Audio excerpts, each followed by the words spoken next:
আসসালামু আলাইকুম। আমি ডাক্তার সারা আলম, একজন শিশু নিউরোলজিস্ট এবং শিশু রোগ বিশেষজ্ঞ। প্রতিদিনের মতোই আমি আমার রোগী দেখছিলাম। আজকে আমার পেশেন্ট ছিল আয়ান, ৩ বছর ৮ মাস। সে আগে থেকেই ডায়াগনোস একজন পেশেন্ট অটিজমের। তার অটিজমের মাত্রা ছিল মধ্যম রকমের। তো সে আমার কাছে এবার এসেছিল ফলো আপ ভিজিটে। আমি ওর মার সাথে কথা বলছিলাম, আর সে মাঝে মাঝে এসে আমার সাথে একটু কমিউনিকেশন করার চেষ্টা করছিল। আমি যখন তাকে ডাকছিলাম, সে একটু হালকা আমার সাথে দেখা যাচ্ছিল যে কিছুটা আই কন্ট্যাক্ট করছে, যেটা আগের চেয়ে কিছুটা উন্নতি মনে হচ্ছিল। এবং সে কিছুক্ষণ পর দেখা গেল তার মতো করেই আমার রুমটা এক্সপ্লোর করা শুরু করলো। এই অবস্থায় একটা অবাঞ্ছিত ঘটনা ঘটলো বলতে পারি। যখন আমার হেল্পিং মেয়েটা বাচ্চাটাকে ধরে আমার পাশের চেয়ারে বসায় দেওয়ার চেষ্টা করলো, সাথে সাথে দেখা গেল যে বাচ্চাটা অকারণে চিৎকার করা শুরু করলো। হঠাৎ করেই সে চিৎকার করা শুরু করলো। একটু আগেই যে খেলাধুলা করছিল, আমার রুমের মধ্যে ঘোরাঘুরি করছিল, সাডেনলি তার যেটা হলো সেটা একটা মেল্ট ডাউন হলো বা ব্রেক ডাউন হলো। এই যে ঘটনাটা ঘটলো, আজকে আমি এই বিষয়টি নিয়ে আপনাদের সাথে আলোচনা করব। অটিজম ডায়াগনোসিস এবং অটিজম ম্যানেজমেন্টের একটা খুব গুরুত্বপূর্ণ অংশ হচ্ছে তাদের সেন্সরি ইস্যুস। এই সেন্সরি ইস্যুসগুলো একজন অটিজম মা এবং আমরা যারা অটিজম নিয়ে কাজ করি বা যারা অটিজম রোগী আছে তাদের আশেপাশে যারা থাকে তারা খুব সহজেই লক্ষ্য করতে পারে কিছু ঘটনা। একটা অটিজম বাচ্চাকে যখন হঠাৎ করে তার অপরিচিত কেউ ধরে, বা সে যখন কোনো ভিড়ের মধ্যে যায়, যেমন কোনো শপিং মলে বা কোনো বাজারে হঠাৎ, অথবা যখন কোনো লাউড একটা সাউন্ড হয়, যেমন সাউন্ডের মধ্যে প্রেসার কুকারের সাউন্ড অথবা অনেক সময় লাউড স্পিকারের সাউন্ড যখন আসে, সাথে সাথে বাচ্চাটা কিছু অ্যাবনর্মাল আচরণ করা শুরু করে। সে কিছু বাচ্চা, একজন বাচ্চা এক একভাবে রেসপন্স করে। কিছু বাচ্চা আছে হঠাৎ কানের মধ্যে হাত দিয়ে চিৎকার করা শুরু করে। কিছু বাচ্চা আছে হাত পা নাড়িয়ে সে রেসপন্স করার চেষ্টা করে, কোনো দিকে তাকাচ্ছে না, চিৎকার করতে থাকে। কেউ ঘরের একপাশে কোনায় চলে যায়। আবার কেউ আছে দেখা যায় যে কন্টিনিউয়াসলি রকিং করতে থাকে, অর্থাৎ ঘুরতে থাকে, হাত পা নাচাইতে থাকে। এইভাবে তারা রেসপন্স করে। এই যে অ্যাবনর্মাল একটা রেসপন্স, এটাকে আমরা বলি তাদের সেন্সরি ইস্যুস। অর্থাৎ যদি মেডিকেল ভাষায় আমরা বলি, হঠাৎ করে নতুন একটা কোনো সেন্স যখন সে তার শরীরের মধ্যে আবিষ্কার করে বা সে অনুভব করতে থাকে, সে যে রেসপন্সটা করে সেটা হচ্ছে তার সেন্সরি ইস্যুজের প্রতি রেসপন্স। সো এই অংশটুকুই যে অটিজম ম্যানেজমেন্টের যে খুব একটা ইম্পর্টেন্ট ইস্যু এখন আমাদের কাছে আসে, সেটা হচ্ছে সেন্সরি ইস্যুসগুলো নিয়ে। এগুলো নিয়ে আজকে আমি চেষ্টা করব খুব সহজভাবে আপনাদেরকে বুঝিয়ে বলার জন্য। আমরা জানি যে আমাদের সেন্সরি অর্গান যেগুলো আছে, 5টা মোটামুটি আমাদের যদি সেন্সরি অর্গান আমরা ধরে নিই, অর্থাৎ যেগুলো আমাদের স্পেশাল সেন্স পারসেপশন করে, সেটা হচ্ছে আমাদের চোখ, আমাদের কান, আমাদের ত্বক, আমাদের জিহ্বা, আমাদের নাকের ঘ্রাণ নেওয়ার ক্ষমতা। এগুলো আমাদের সেন্সগুলো কাজ করে একদম জন্মের পর থেকেই। আমরা যখন খেয়াল করি একটা বাচ্চা যখন জন্মের পরে থাকে, হঠাৎ করে যখন খুব শব্দ হয় সে হাত পা ঝাঁকি দিয়ে ওঠে, এটা কিন্তু তার সেন্সরি রেসপন্স। আস্তে আস্তে সে কি হয়, শব্দের সাথে সাথে সে অ্যাকস্টম হয়ে যায় এবং এক সময় অনেক শব্দ হলেও সে দেখা যায় যে এতটা রেসপন্স করে না, অর্থাৎ তার ব্রেন আস্তে আস্তে ডেভেলপ করে। এগুলো হচ্ছে সেন্সরি প্রসেসিং। একটা নর্মাল ধাপে সেন্সরি প্রসেসিং হয়, অর্থাৎ যে স্টিমুলেশনগুলো আমাদের কাছে আসবে, আমরা চোখে দেখব, আমরা কানে শুনবো, কানে শব্দ আসবে, কেউ আমাদেরকে ছুঁইলে আমরা সেটা বুঝতে পারবো, অথবা আমরা যখন স্বাদ গ্রহণ করব সেটা আমরা আস্তে আস্তে বুঝতে পারবো, অথবা ঘ্রাণের যে ব্যাপারটা আছে, এই যে 4-5টা সেন্স আছে মোটামুটি, এগুলো হয় কি আমরা যখন বয়সের সাথে সাথে বাড়তে থাকে তখন বাচ্চারা আস্তে আস্তে অ্যাডাপ্ট করে নেয়। কিছু বাচ্চা আছে ধরা পছন্দ করে না, কিংবা কিছু বাচ্চা আছে অতিরিক্ত শব্দ পছন্দ করে না। এটা নর্মালদের ক্ষেত্রেও হতে পারে, কিন্তু আস্তে আস্তে সে এটার সাথে অ্যাডাপ্ট করে নেয়, অর্থাৎ সে তার ব্রেনকে এইভাবে প্রসেস করে যে এই জিনিসগুলো তার সাথে নর্মালি হবে এবং সে নর্মাল আস্তে আস্তে তার রেসপন্সগুলো নর্মাল হয়ে আসবে। কিন্তু অটিজমের ক্ষেত্রে যে প্রবলেমটা হয়, অর্থাৎ মেইন যে প্রবলেমটা হয়, সেটা হচ্ছে সেন্সরি প্রসেসিং।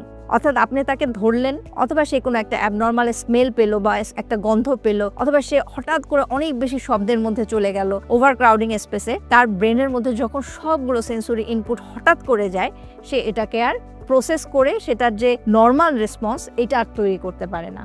তখন সে অ্যাবনর্মালভাবে রেসপন্স করা শুরু করে। কেউ অতিরিক্ত চিৎকার করা শুরু করে, কেউ অতিরিক্তভাবে ঘুরতে শুরু করে, আবার কেউ হ্যান্ড ফ্ল্যাপ করতে শুরু করে। কেউ অনেক বেশি খুশি হয়ে গেলেও দেখবেন বাচ্চারা অনেক কন্টিনিউয়াসলি হ্যান্ড ফ্ল্যাপ করে। তো এটার যেটা প্রবলেম বাবা মারা বা আমরা ফেস করি, সেটা হচ্ছে কি হয়, হঠাৎ বাচ্চাটা দেখা যায় গেল পাবলিক প্লেসে চিৎকার শুরু করলো, তো সবাই দেখা যাবে বলে বসে যে আরে বাচ্চাটা বেয়াদব। তো এই যে কমেন্টগুলো আসে, এগুলো বাবা মার জন্য অনেক কষ্টকর হয়। আজকে আমি সেন্সরি ইস্যুগুলো মেইনলি বলতেছি যে একটা অটিজম বাচ্চার ক্ষেত্রে, নর্মাল বাচ্চার ক্ষেত্রে আমি আজকে যাচ্ছি না, যেহেতু আমাদের অটিজমের ইম্পর্টেন্ট একটা ইস্যু সেন্সরি ইস্যুগুলোকে ম্যানেজ করা, সেজন্য শুধু আমি একটা অটিজম বাচ্চা কীভাবে রেসপন্স করে সেটাই আমি বলতেছি।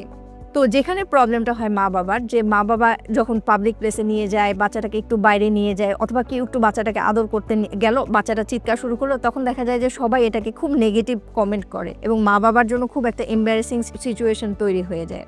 তো এই যে কন্ডিশনগুলো আছে, এগুলো কি কি হইতে পারে, কোন কোন সেন্সরি ইস্যুস হতে পারে? আমরা সবাই জানি যে সেন্সরি ইস্যুস দুই রকম হতে পারে। একটা হচ্ছে সে কম কম বুঝবে, অথবা খুব অল্পতেই সে খুব বেশি বেশি বুঝবে, অর্থাৎ হাইপোসেন্সিটিভিটিও হতে পারে, হাইপার সেন্সিটিভিটিও হতে পারে। এক এক রকম বাচ্চা এক একভাবে কিন্তু রেসপন্স করবে। সব অটিজম বাচ্চা যে একই সেন্সেশনে একই রকম রেসপন্স করবে ব্যাপারটা এরকম না, বিভিন্ন বাচ্চা বিভিন্নভাবে এটার সাথে রেসপন্স করে। তো সেক্ষেত্রে আমার আজকের যে মেইন মেসেজ হবে বাবা মার জন্য, আপনারা যেটা করবেন, প্রত্যেকটা অটিজম বাচ্চার জন্য আলাদা আলাদাভাবে বলছে যে প্রত্যেক অটিজমের ক্ষেত্রে বাবা মা হচ্ছে তার বেস্ট টিচার এবং বেস্ট থেরাপিস্ট। সো আপনাদের যেটা প্রথম কাজ হবে যে আপনারা খেয়াল করেন যে আপনার বাচ্চার কোন কোন জিনিসে সমস্যা হচ্ছে। তার কি কেউ ধরলে সমস্যা হচ্ছে, অতিরিক্ত শব্দে সমস্যা হচ্ছে, খুব বেশি ব্রাইট লাইটে বা অতিরিক্ত আলোতে গেলে সমস্যা হচ্ছে, কোনটাতে কীরকম সমস্যা হচ্ছে? কারণ আমরা জানি যে প্রত্যেক অটিজমের বাচ্চা সেন্সরি ইস্যু ইউজুয়ালি ডিফারেন্ট অর্থাৎ আলাদা আলাদা রকম হয়। আপনারা যদি একবার নোট করতে পারেন যে আপনার বাচ্চার কোন কোন সেন্সরি ইস্যুতে সমস্যা হচ্ছে, সেক্ষেত্রে আপনার ম্যানেজমেন্টে আপনি সবচেয়ে বেশি বড় এবং গুরুত্বপূর্ণ ভূমিকা রাখতে পারবেন। উদাহরণস্বরূপ বলি, যখন আপনি জানেন যে আপনার বাচ্চার লাইটে সমস্যা হয়, অর্থাৎ সে ব্রাইট লাইটে গেলে বা অতিরিক্ত ঝলমল আলোতে গেলে বা খুব বেশি স্পার্কিং লাইটে গেলে তার সমস্যা হয় এবং সে অনেক বেশি রেসপন্স করে, তখন সেটা আপনি যদি জানেন আগে থেকে, তাহলে সেটার আপনি মেজারগুলো নিতে পারবেন। যেমন হচ্ছে আপনি যখন এরকম স্পেসে যাবেন, তখন আগে থেকে আপনার উচিত হবে বাচ্চাটাকে একটু একটু করে গল্প বলা, যে আমরা আজকে এইখানে বেড়াতে যাব, এখানে অনেক শব্দ হবে, এখানে অনেক নয়েজ হবে, ছোট ছোট করে তাকে আগে থেকে ইনপুট দেওয়া এবং যদি সম্ভব হয় এইরকম জায়গাগুলোকে অ্যাভয়েড করা বাচ্চাগুলোকে নিয়ে, তাহলে ওদের সেন্সরি প্রসেসিংগুলো তুলনামূলক কম হবে। অথবা বাচ্চাটাকে অ্যাডজাস্ট করা, অল্প অল্প করে, যেমন প্রথম দিন অল্প আলোর মধ্যে নিয়ে গেলেন, তারপর দিন একটু ব্রাইট আলোর মধ্যে নিয়ে গেলেন, এইভাবে বাচ্চাগুলোকে আস্তে আস্তে এই যে লাইট, এই যে শব্দ, এই যে অনেক বেশি আলো, এগুলোর সাথে সাথে অ্যাডজাস্ট করতে হবে বাচ্চাটাকে। যেমন অনেক ক্ষেত্রে আমরা বলি যে অনেক বেশি আলোতে গেলে আপনি একটা সানগ্লাস ইউজ করতে পারেন, তাহলে বাচ্চার হবে কি সাডেনলি এই আলোটা চোখে লাগবে না, সে সেন্সরি পারসেপশন করার সময় পাবে। আবার অনেক বেশি ক্রাউডেড জায়গায় যদি আপনি যান, যে অনেক বেশি শব্দ হচ্ছে, অনেক বেশি সমস্যা হচ্ছে, সেক্ষেত্রে আমরা হেডফোন ইউজ করার কথাও বলে থাকি, যে নয়েজ কাটেল করে এরকম হেডফোন যদি ইউজ করেন, তাহলে দেখা যাবে যে বাচ্চা আস্তে আস্তে কোপ আপ করবে। তো সবচেয়ে ইম্পর্টেন্ট এক্ষেত্রে সেন্সরি ইস্যুগুলো আমরা এখন মোটামুটি এত বেশি আমরা জানি এই ব্যাপারগুলো নিয়ে, যে সেন্সরি ইস্যুস থাকেই অটিজমের সাথে। তাহলে আমি যেটা আপনাদেরকে বলবো, যেটা আমার টেক হোম মেসেজ বা আপনাদের জন্য আমার যে মেসেজটা, সেটা হচ্ছে কি, আপনারা নিজেরাই খুঁজে বের করুন যে আপনার বাচ্চার কোন জিনিসটাতে সমস্যা হচ্ছে। কারণ দেখা যাবে যে আমি যেটা বলতেছি যে আপনার বাচ্চার হয়তো স্মেলে কোনো সমস্যা হয় না, ওকে ফাইন, আপনি এটাকে কাট অফ করেন, বা যেহেতু এটা অ্যাডজাস্টেড তো আপনাকে এটা কিছু করতে হবে না। অনেকে আবার ছুঁইলে বা আদর করলে কোনো সমস্যা হয় না, আবার অনেক বাচ্চা আছে আদর করলে অনেক বেশি খুশি হয়ে যায়, তাহলে তাকে বেশি বেশি করে আদর করুন। আবার অনেক বাচ্চা আছে যে নয়েজে তার কোনো সমস্যাই হয় না, অর্থাৎ শব্দে কোনো সমস্যা হয় না, তাহলে সেক্ষেত্রে তার এই অংশটা আপনি যেহেতু ভালোভাবে ম্যানেজ করতে পারতেছেন, তাহলে এটা নিয়ে আপনাকে চিন্তা করতে হবে না। আপনাদের উচিত হবে নেক্সট টাইম থেকে যখন আপনি অবশ্যই অটিজমের ম্যানেজমেন্টের দিকে আপনারা এগিয়ে যাচ্ছেন, তখন অবশ্যই প্রত্যেকটা সমস্যাকে আপনার চিহ্নিত করতে হবে। এবং সবচেয়ে ভালো হয় আপনি যদি লিখে রাখেন আপনার প্রবলেমগুলো, যে আমার বাচ্চার এই প্রবলেম আছে, আমাকে এই ক্ষেত্রে কাজ করতে হবে। এটা আপনার ম্যানেজমেন্টকে আরও এক ধাপ এগিয়ে নিয়ে যেতে হবে। সমস্যা থাকবেই, সেই সাথে সমস্যার সমাধানগুলো আমাদেরকেই খুঁজে বের করতে হবে। ধন্যবাদ, সবাই ভালো থাকবেন।